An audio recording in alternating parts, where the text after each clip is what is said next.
일상에 바쁜 여러분들을 대신해서 지식과 인사이트를 정리해드리는 매일 독서 매일 인사이트입니다.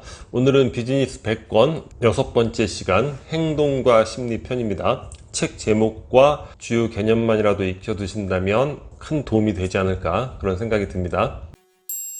64번째 몰입, 플로우, 미하이 칙센트 미하이. 자, 몰입이라는 거는 어떤 행위에 흠뻑 빠져가지고 이제 시간 가는 줄 모르는 깊은 만족감, 희열, 그런 것들을 의미를 하죠. 최근 행복론을 보면 거의 행복은 몰입이다, 이런 부분에 대해서는 거의 대다수의 사람들이 동의를 하고 있는 그런 느낌을 갖게 됩니다. 여러 책들을 참고하다 보면, 자, 저자는 행복의 요소에는 두 가지 큰 카테고리가 있다는 거예요. 하나의 카테고리는 뭐냐면, 자, 성격, 외모, 부모, 태어난 나라 등등. 근데 이런 것들은 우리의 통제권을 벗어나는 그런 카테고리라는 거죠. 성격이라는 게 유전적 영향을 받는 것이고, 외모도 그렇죠. 물론 성형도 할 수 있지만 부모를 우리가 선택할 수 있는 것도 아니고, 태어난 나라도 그렇게 되는 거죠. 자, 또 다른 카테고리는 뭐냐면 부, 권력, 지위. 우리가 일반적으로 행복하기 위해서 추구하는 것들인데, 이런 것들은 제로섬 원칙에 의존을 한다는 거예요.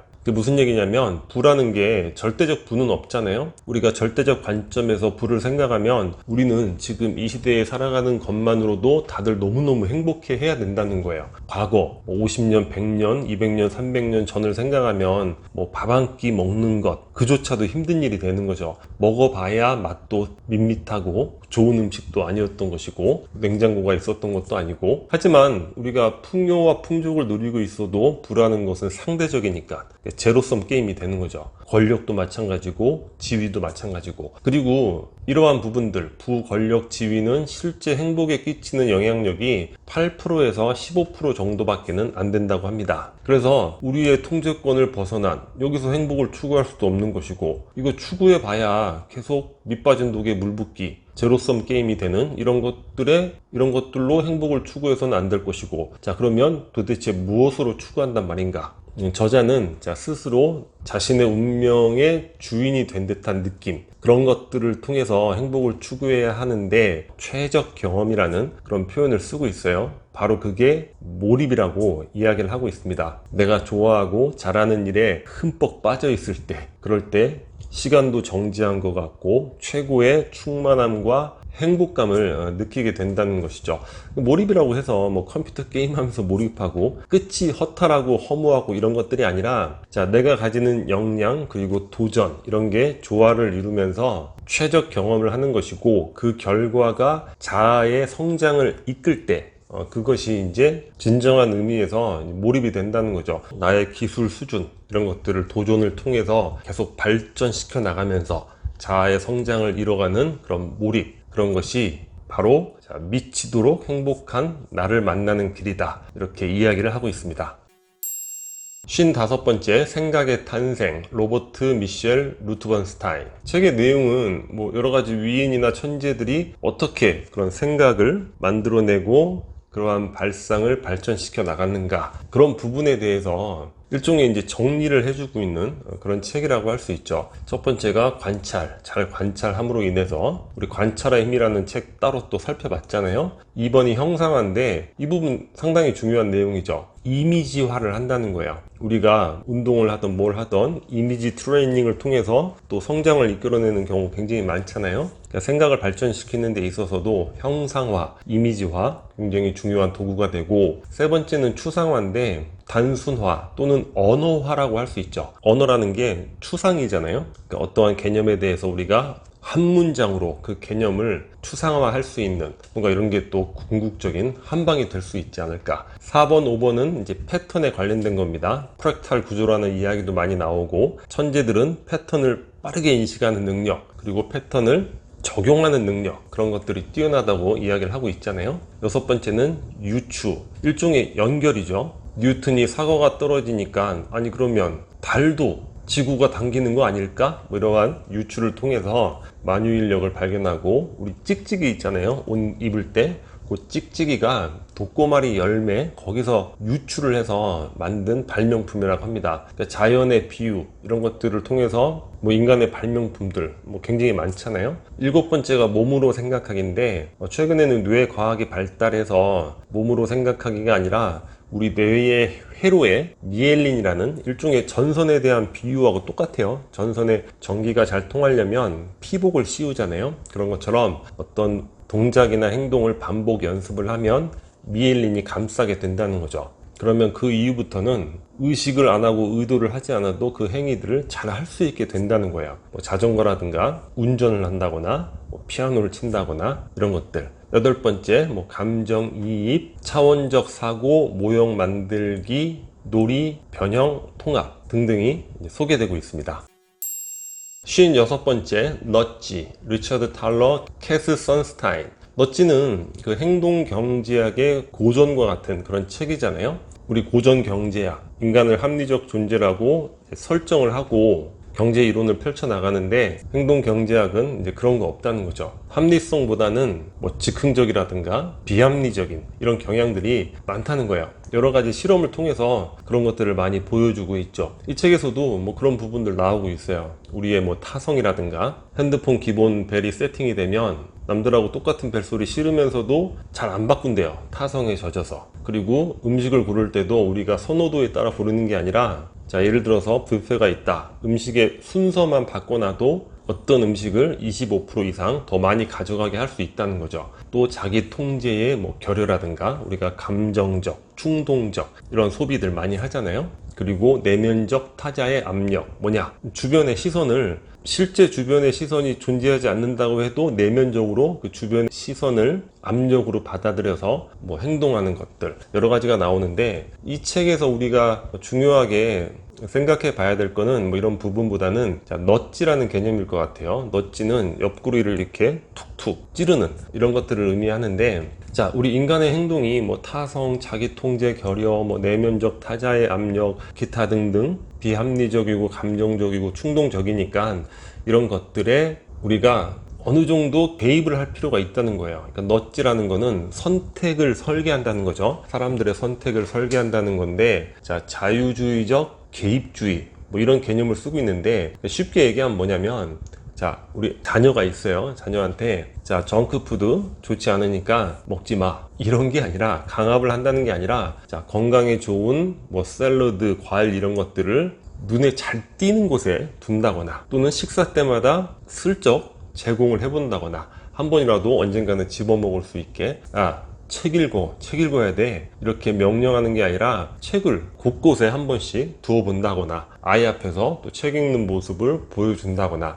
이런 것들이 이제 선택 설계 자유주의적 개입주의 일종의 넛지가 된다는 개념이죠. 그러니까 이 책에서 우리가 얻을 수 있는 인사이트는 우리가 타인의 행동에 있어서 강압이나 명령 이런 것보다는 이러한 넛지 선택 설계를 통해서 영향을 끼치는 게 보다 더 세련된 접근이 되지 않을까. 67번째 긍정심리학 마틴 셀리그만. 이 책의 가장 놀라운 개념은 뭐냐면 자, 행복은 학습될 수 있다는 거예요. 행복은 연습을 통해서 향상시킬 수 있다. 이 개념이 상당히 놀랍게 다가오는 책인 것 같습니다. 과거, 우리의 시간, 과거, 현재, 미래 이렇게 있잖아요. 자, 과거에 대한 불행이 뭐죠? 나쁜 기억들, 불운했던 사고들 이런 것들이 우리를 행복에서 멀어지게 만드는데 과거는 주관적 해석이라는 연습을 통해서 개선시킬 수 있다는 거죠. 항상 우리가 자기계발이라든가 이러한 입문서적 읽으면 강조하는 게 뭐죠? 감사와 용서를 강조하죠. 항상 감사하기. 감사하고 용서할 때 우리의 뇌파가 명상할 때 나오는 그런 알파파 그런 게 방출된다는 거 아니에요? 실제 연습을 해보면 삶을 개선시키는 데 있어서 가장 최선의 도구가 바로 감사와 용서가 아닐까 경험적으로 그런 느낌도 가져보게 되는데 또 망각을 통해서 나쁜 기억은 약화를 시키는 거죠. 망각. 자, 과거를 연습으로 주관적 해석으로 개선시킬 수 있는 것이고 자, 미래에 대한 부분 행복에서 멀어지게 하는 게 뭐죠? 우리 항상 불안하고 걱정이 앞서죠. 행복하려면 희망을 가져야 되는데 여기에서도 정서 형성 방식 정서를 형성하는 방식에 대해서 연습을 통해서 개선을 할 수 있다는 거예요. 과거와 미래를 이렇게 연습을 통해서 이제 개선을 하는데, 자, 그러면 뭐예요? 지금이 남죠. 지금, 현재. 자, 현재를 어떻게 행복하게 만드는가? 바로 감정이 없는 그런 몰입 상태를 만듦으로써 행복에 도달할 수 있다고 이야기를 하고 있습니다. 그러니까 정서가 없는 상태, 그게 바로 몰입인 것이고, 그게 바로 행복에 도달하는 방법이 된다는 것이죠. 좀 전에 소개해드렸던 몰입이라는 책이 바로 이 긍정 심리학에서 이 현재가 의미하는 부분, 그 부분만 빼서 더 심화해서 다룬 그런 책이라고 할 수 있습니다. 58번째, 통찰 평범에서 비범으로, 게리 클라인. 저희 채널 제목이 통찰이잖아요. 인사이트. 매일 독서, 매일 인사이트라는 제목을 쓰고 있는데, 이 인사이트라는 게 우리 좀 전에 뭐 몰입이 행복이라고 말씀을 드렸는데, 인사이트가 굉장한 또 행복인 것 같아요. 우리가 뭔가를 공부하면서 그 과정에서 어떠한 것들이 숙성이 되면서 뭐 임계점이나 변곡점을 넘어갈 때 깨달음을 얻게 되잖아요. 굉장한 행복이죠. 예전에 그 깨달음의 순간에 다이돌핀이라는 그 엔돌핀의 뭐 수만 배의 효과를 지닌 그런 호르몬이 분비된다, 뭐 그런 얘기를 본 적이 있는데, 자, 통찰, 굉장히 중요한 개념이죠. 이 책에서는 주로 비즈니스에 있어서 어떤 통찰을 어떻게 만들어낼 수 있는가, 이제 그런 부분에 집중을 하는데, 뭐 여러 사례가 나와요. 71년도에 우리 정주영 현대 회장이 영국에 투자를 받으러 갔는데 잘 안 되는 거예요. 그럴 때 500원짜리 지폐를 꺼내서 철갑선을 보여주는 거죠. 거북선. 우리는 너희 나라보다 300년이나 앞서서 이런 철갑선을 만들었어. 그래서 투자를 유치했다는 뭐 이런 일화도 유명하잖아요. 그러니까 영국의 조선업 투자와 500원짜리 지폐의 거북선, 이런 것들이 연결이 되는 거죠. 그래서 통찰의 패턴에 대해서 5가지로 얘기를 하고 있는데, 1번 연결, 우연의 일치, 호기심, 모순, 창의적 절망, 이런 것들이 나오는데, 연결이 거의 82%라고 합니다. 그러니까 인사이트라는 건 결국에 다양한 지식을 습득하는 과정에서 다양하게 연결이 돼서, 그러니까 커넥팅 더 다츠가 되는 거네요. 그 점들이 연결되면서 생기는 것이 거의 대부분이다, 이렇게 살펴볼 수 있을 것 같습니다. 59번째, 마인드셋, 캐럴 두엑. 이 책에서는 우리가 이런 개념을 좀 알고 있으면 될 것 같아요. 고정형 마인드셋과 성장형 마인드셋.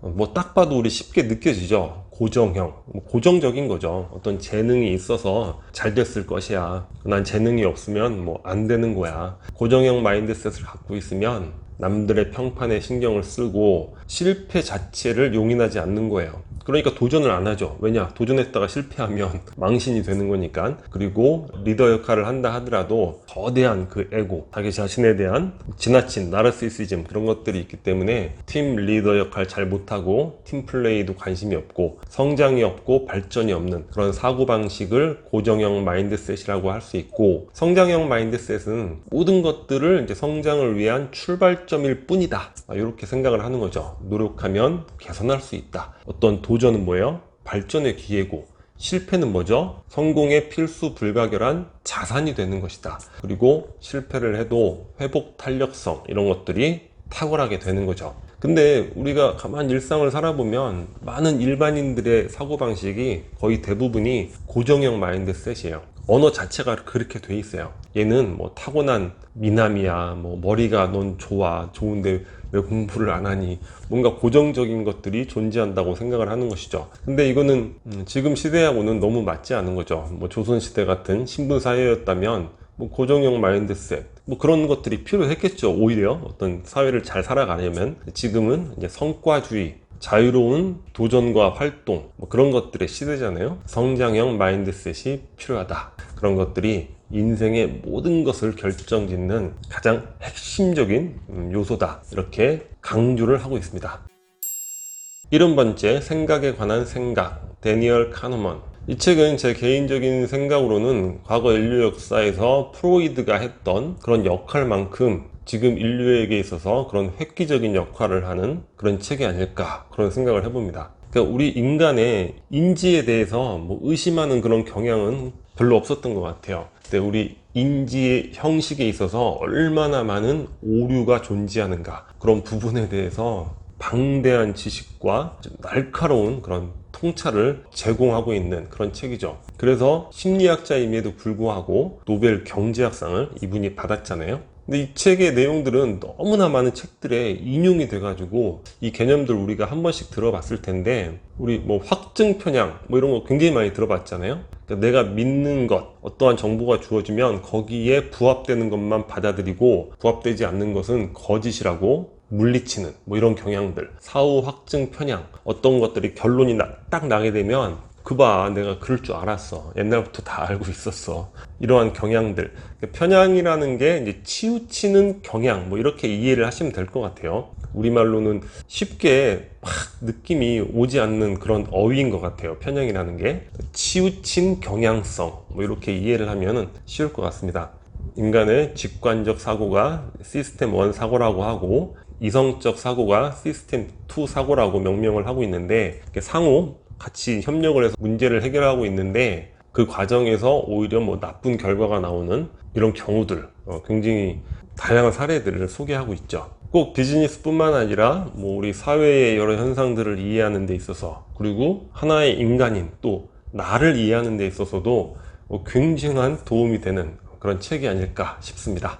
자, 오늘 영상은 여기서 마치도록 하겠습니다. 여기 캐릭터처 구독 버튼이고요. 구독과 좋아요 많이 부탁드리겠습니다. 감사합니다.